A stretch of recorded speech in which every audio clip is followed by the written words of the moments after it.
Olá, meus amigos, tudo bem? Aqui é o professor Márcio Ruivo. Vamos aqui em mais uma aula muito bacana, muito importante.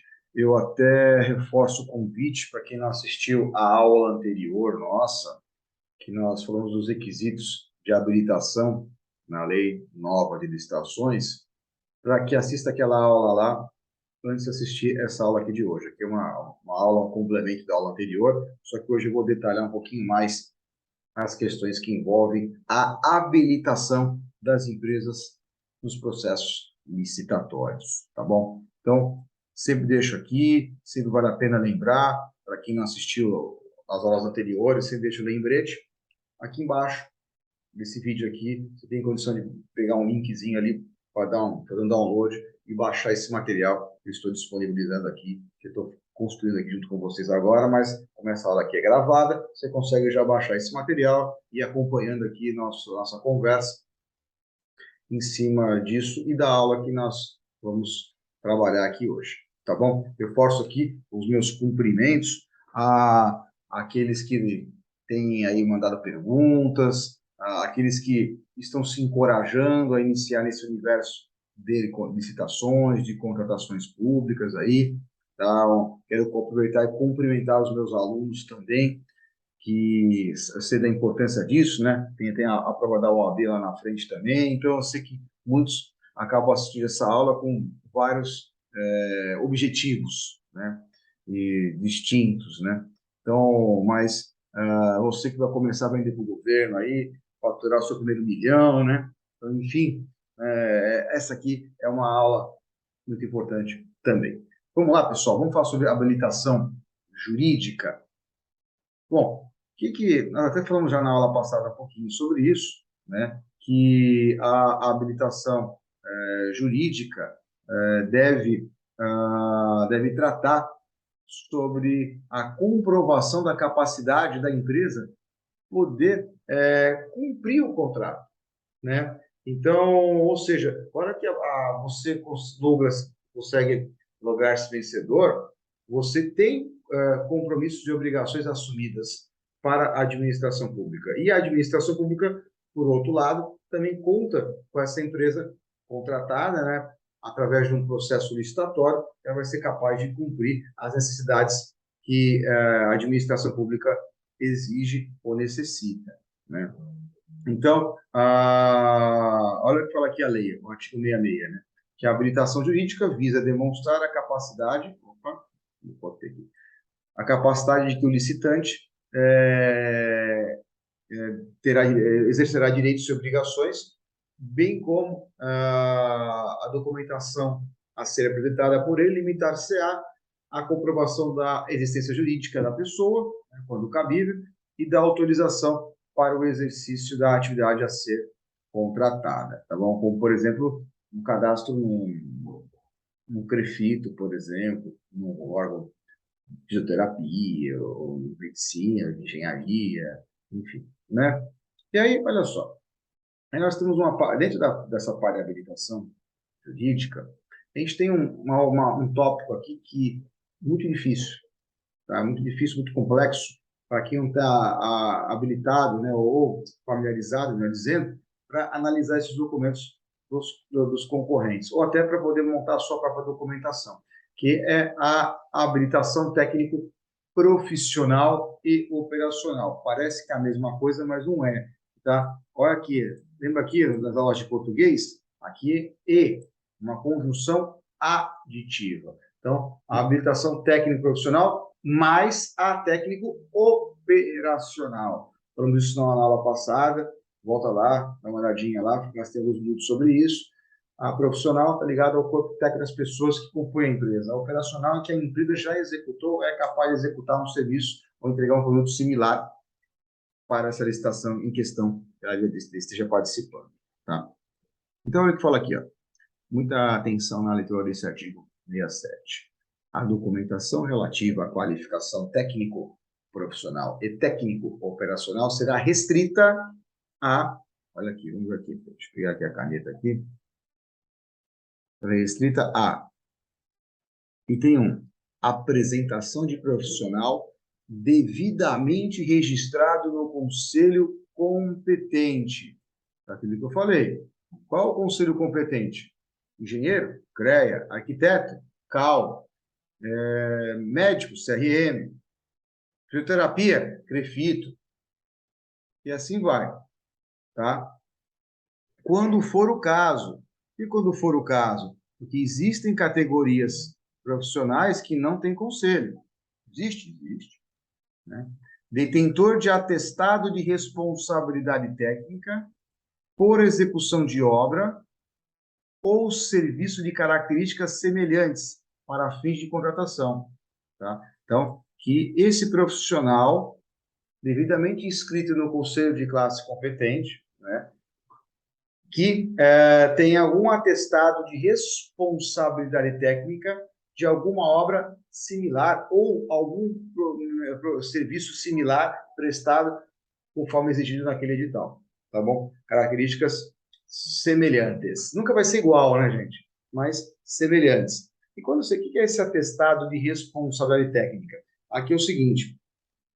Então, se você presta por isso que é legal você começar, às vezes, com pequenos contratos, porque você vai formando esse atestado, entendeu? Então, todo o serviço que você presta, ou todo o trabalho que você faz para a administração pública, todo produto que você inventa de administração pública, você pede no final uma declaração que a gente chama de atestado de responsabilidade técnica para dizer que o fulano, o ciclano, o beltrano e a empresa como também, né, executou aquela obra ou aquele serviço de características semelhantes. O documento que a administração pública, o particular também pode fazer isso. Tá? Então, se você presta um serviço ou entrega um produto para uma empresa, ou não importa, um condomínio, uma pessoa, não importa, uma pessoa física pode contratar, um particular pode. Você pede para ele dar isso por escrito, tá? Ele informar isso por escrito. Se tiver dificuldade de como montar esse atestado, se você quer estar trabalhando com particular, se você quer criar esse atestado, depois manda uma mensagem para a gente lá no nosso Instagram, segue a gente lá e deixa também já o convite aqui, se você estiver acompanhando essas aulas também para curtir, dar um like aí, e a gente dá uma orientação de como você elaborar um documento desse nível aí, né? 2, certidões ou atestados regularmente emitidos pelo Conselho Profissional competente, né? Olha, aqui é o seguinte, toma cuidado que aqui você tem a certidão, vou dar um exemplo agora de um engenheiro, por exemplo, né? Ou de um arquiteto, né? Ele vai ter seu cadastro no órgão de controle dele, que é o registro profissional dele. E a empresa, em consequência, deverá também tê-la. Então, a empresa vai ter uma inscrição também junto a esse órgão competente, tá bom? Então, toma cuidado com isso, né? Porque porque aqui a empresa também vai obter uma capacidade operacional, né? A empresa vai mostrar que já executou obras similares, não é isso? Ou de complexidade tecnológica, como fala a lei, equivalente ou superior. Cuidado, o mais pode, menos não. O mais pode, menos não. Tá? Mas eu pedi uma coisa que é uma unhinha, mas eu só tenho só o braço, né? Não, o mais você pode, menos não. Cuidado, sempre. A administração pública tem essa regra geral, né? O mais pode, o menos não. Sempre em benefício da administração pública, tá bom? Deixa eu apagar isso aqui, os pontinhos aqui, deixa eu apagar isso aqui. Legal, vamos lá. Então, agora, indicação do pessoal técnico das instalações e do aparelhamento adequado, disponíveis. É que é o seguinte, às vezes o edital traz esse modelo, né, eu falei um pouquinho sobre essas declarações que fazem parte dos documentos de habilitação, às vezes você tem que criar ela, né? Então, eu vou narrar uma aqui agora, aqui, tá? Então, no papel timbrado da sua empresa, você vai falar assim, ó, você vai falar, licitação tal, né? Qual é a licitação? Coloca lá, declaração de indicação de pessoal técnico, instalações e aparelhamento. Aí, coloca lá, a empresa XYZ, que é a sua empresa, né? Declara para todos os fins de direito, conforme exigido no edital, tal, né? Que possui pessoal técnico, aí você pode até citar o pessoal técnico, se quiser, tá? É que se você põe de instalações físicas, como um galpão, uma indústria, maquinário, né, pareamento adequado, né, para o objeto da licitação, tá? E bem como a qualificação de cada membro da equipe técnica que se responsabilizará pelos trabalhos. Às vezes, quando pega situações de maior complexidade, como, por exemplo, serviços de saúde, tem que ter um médico de plantão permanente, tem que ter um médico socorrista, o edital vai colocar essas regras, né? Uma obra, por exemplo, olha, né, tem que ter um engenheiro de segurança, um técnico de segurança, um engenheiro civil residente, sei lá. Então, tudo isso vai estar lá e você vai, nessa declaração, você vai colocar conforme prevista no edital, tá bom? Prova de atendimento dos requisitos previstos em lei, especial quando for o caso, registro ou inscrição da entidade profissional competente, acabei de falar minutos atrás, você, por exemplo, um arquiteto vai ter a inscrição local e a empresa vai ter que ter inscrição também em um desses órgãos, ou CREA ou CAL também, tá bom? CAL é o Conselho de Arquitetos, tá? Para quem não sabe, tá bom?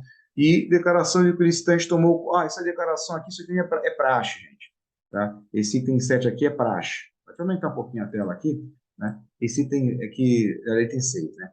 É praxe, né?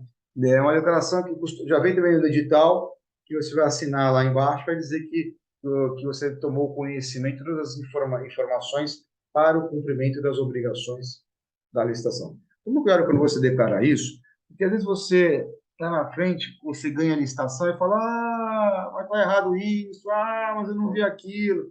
Por isso, você tem a fase de impugnação do edital, antes da entrega da documentação e tudo mais, tá? Bom, quando a gente fala aqui, nós estamos falando aqui, voltando um pouquinho, né, de habilitação técnico-profissional e operacional. Cuidado, né? Não vai se exigir o absurdo, né? A lei até fala um pouquinho sobre isso, né? Cadê ela aqui, ó? A exigência de atestados, né? Opa, mudei aqui. Opa, aconteceu aqui, deu um apagão aqui, ó, né? Tá aqui. A exigência de atestados, espera aqui a caneta. A exigência, eu estou aqui, tá aqui em cima, aqui, ó, acompanha comigo a leitura aqui, né? A exigência de atestados será restrita às parcelas de maior relevância ou valor significativo do objeto, tá? Aqui o parágrafo 2º ainda complementa aqui, né? Ele fala o seguinte, que será admitida a exigência com quantidades mínimas de até 50%. Então, por exemplo, imagine, eu vou dar um exemplo de obra, tá? Mas pode servir para qualquer outro segmento. Olha, a parcela de maior relevância aqui é pintura de parede, tá? Beleza, então você vai exigir lá pintura de parede. E aí, qual a quantidade? Esse objeto vai ser 10 mil metros de pintura de parede. Tá bom. Então, você vai poder exigir no máximo 5 mil metros. Entendeu? Por isso que é legal. Mas isso quando é contrato muito grande. Contrato pequeno, uma carta convite. Agora a carta convite vai acabar, né? Mas obras menores, dispensa de licitação, né? Menor parte, você vai formando já esse volume de quantidades aí para você vencer esse requisito aqui. Mas toma cuidado, você tem que ler quais são essas observações também quando você tem acesso ao edital, tá bom? Bom, aqui é o parágrafo 3º complemento que eu acabei de falar, né? Que é das exigências dos profissionais e da empresa, né? Agora, o que acontece? Às vezes, quando o licitante ganhou o contrato e, por algum motivo, o profissional que ali foi citado e apresentou os documentos de qualificação profissional que deram condição dele se habilitar na licitação, que ele pode ser substituído? Pode, tá? Mas aí ele tem que ter o mesmo conhecimento técnico, a experiência também da qual foi o objeto lá da licitação. Então, também sempre seria fanfarrice, né, agora comigo, né? Bota o cara lá com gabarito, tem todos os currículos, o cara, na hora que vai iniciar a obra, ou o serviço de saúde, não importa qual ramo que seja, e coloca uma pessoa menos capacitada, tá bom? Vale documentos estrangeiros, né, atestado a declarações estrangeiras, mas tem que ter uma tradução para o português, né? Aqui fala que eu fui da substituição de profissional equivalente, né? Então a lei permite substituir os profissionais na vigência do contrato, né? Que mais?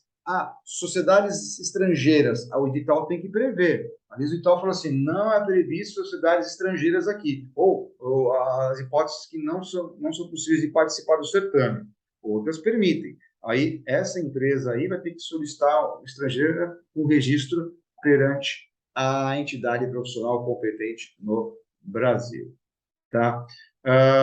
Que mais aqui, ó? Toma cuidado,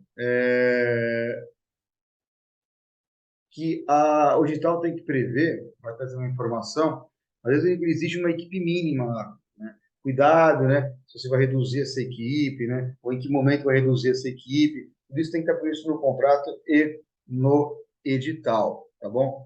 Aqui fala sobre subcontratação. Bom, legal, né? Vamos dar aqui um exemplo aqui. Eu gosto muito do exemplo de construção civil, porque todo mundo consegue visualizar.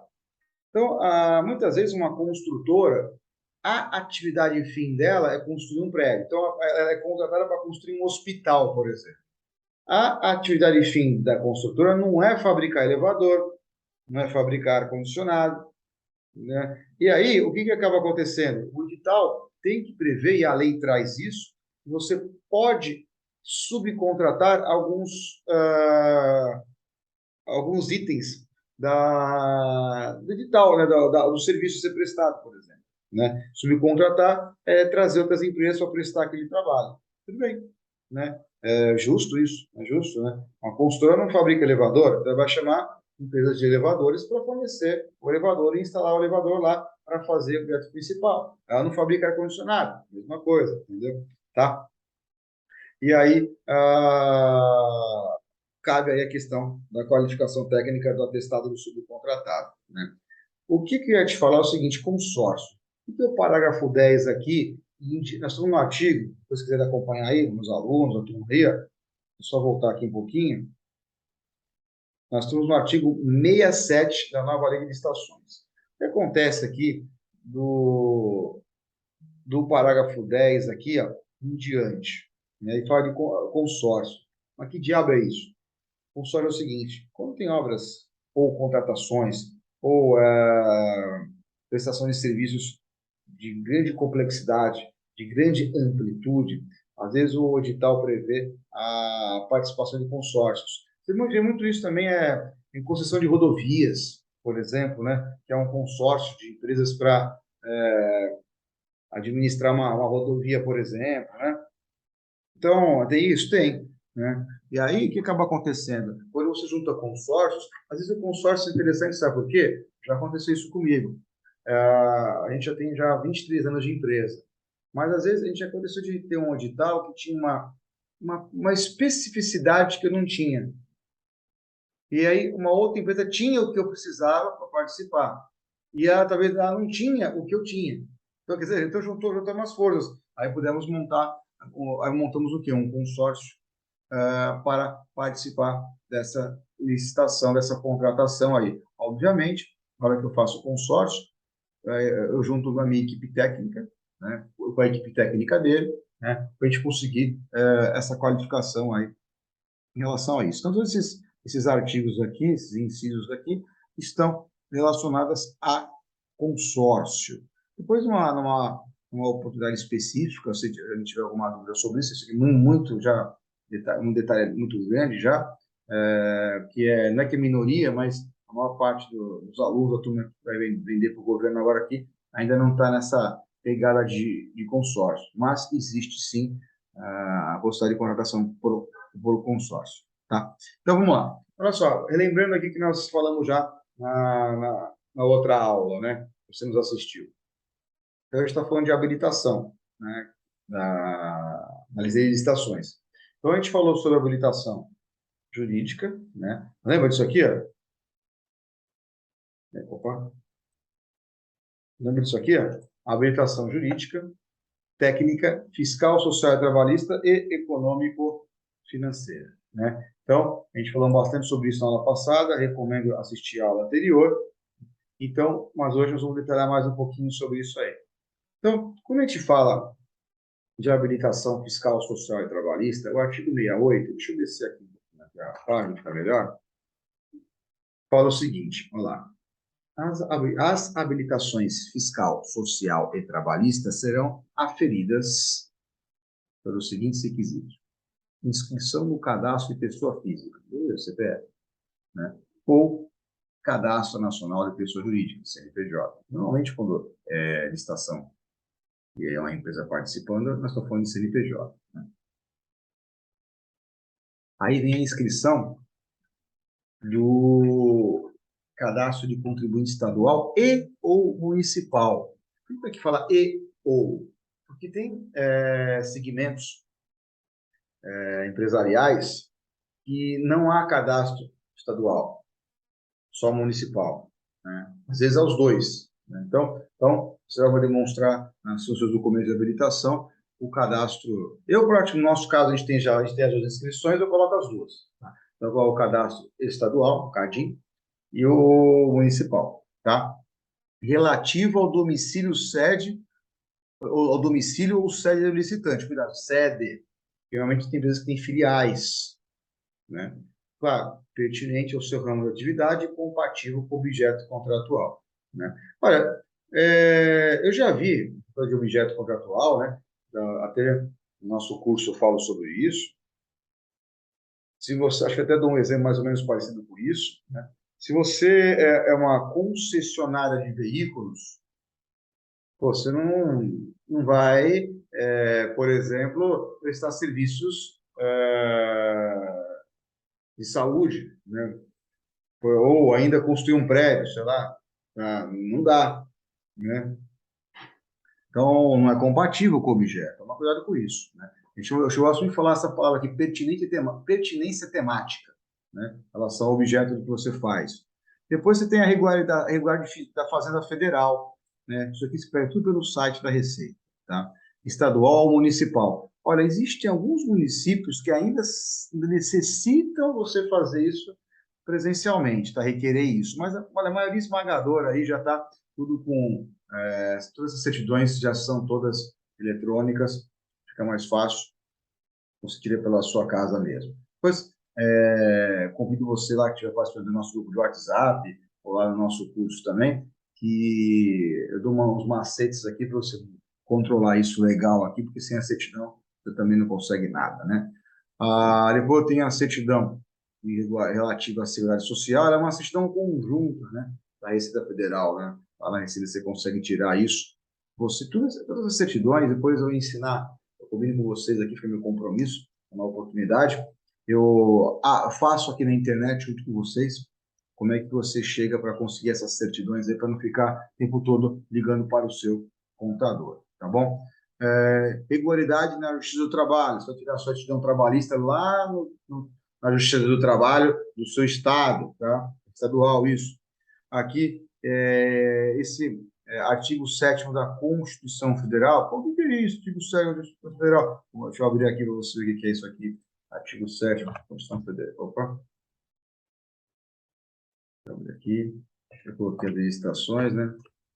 Então, Constituição. Vou deixar aqui ninguém.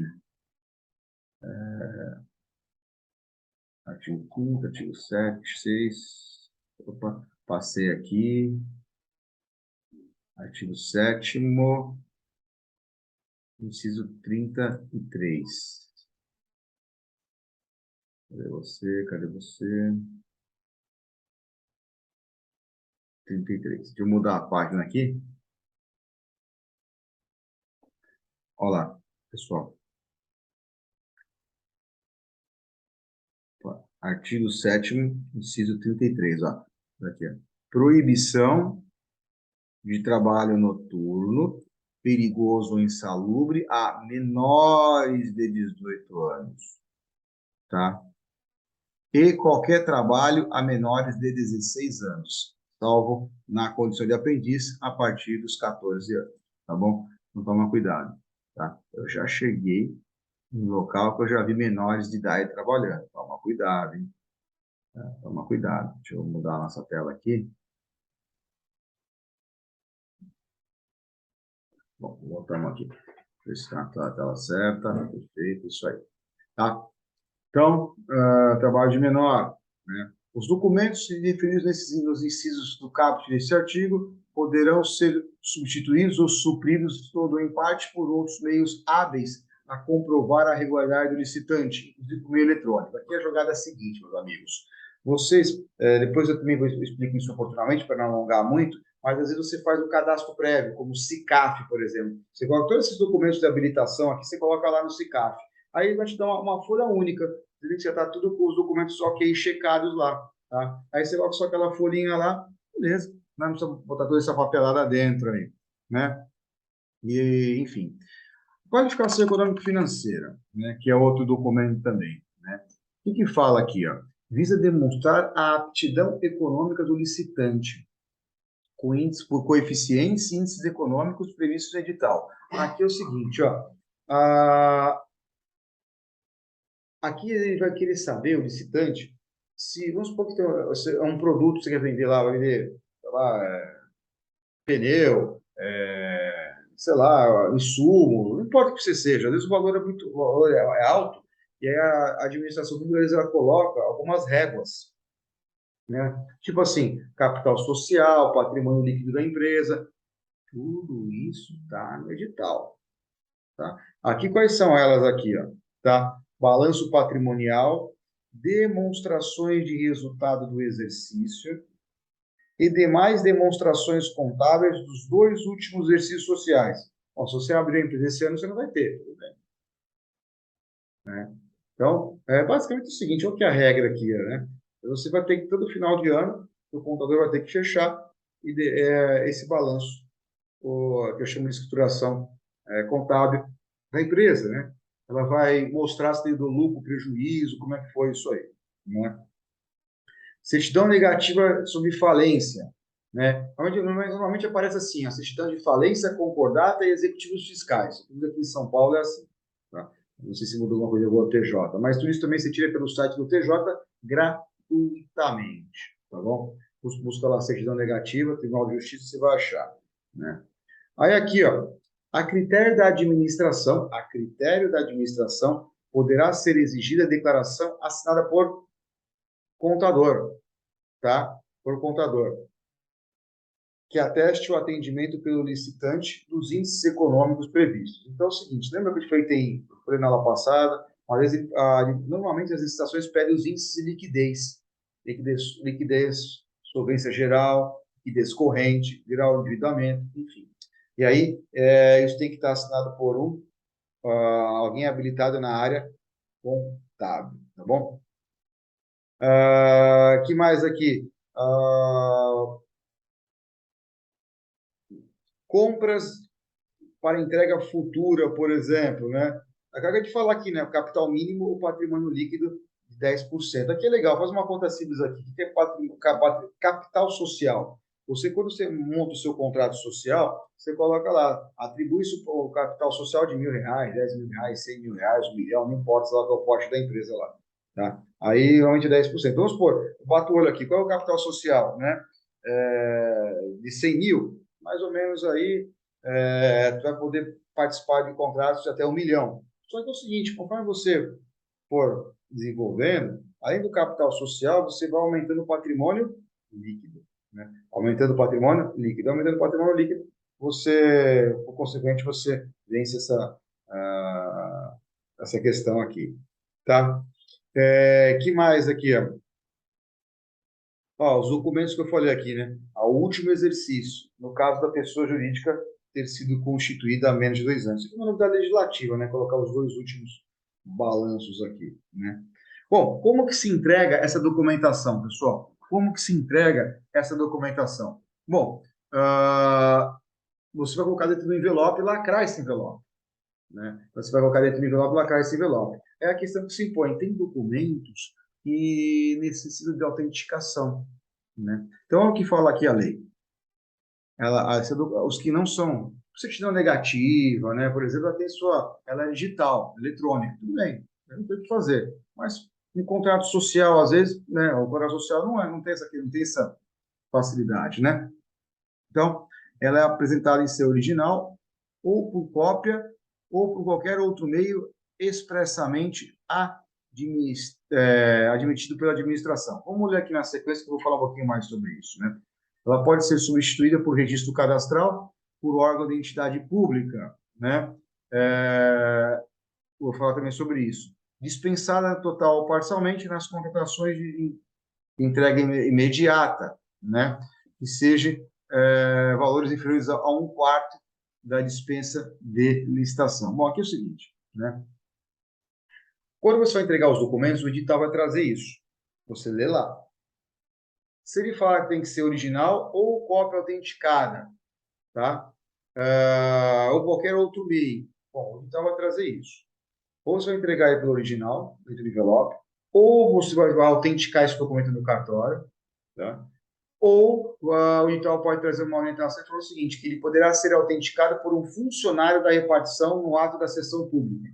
Tem que ir lá, atente-se a isso. Tá? Então, o edital vai fazer esse esclarecimento. Tá?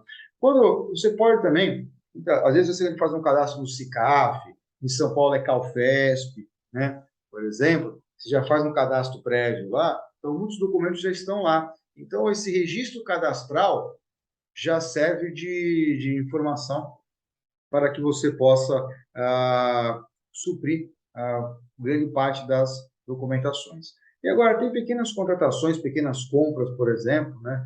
Pequenas, que entram no rol de dispensa de licitação, que aí fica dispensado total ou parcialmente de toda essa documentação referida no caput aí, aqui citada, tá bom? Então, as pequenas contratações, as dispensas de licitações, o trâmite aqui é bem mais simplificado. Então, eu sempre digo que seria um bom caminho, é sempre interessante você começar pelas dispensas de licitação, para entender um pouquinho a regra do jogo.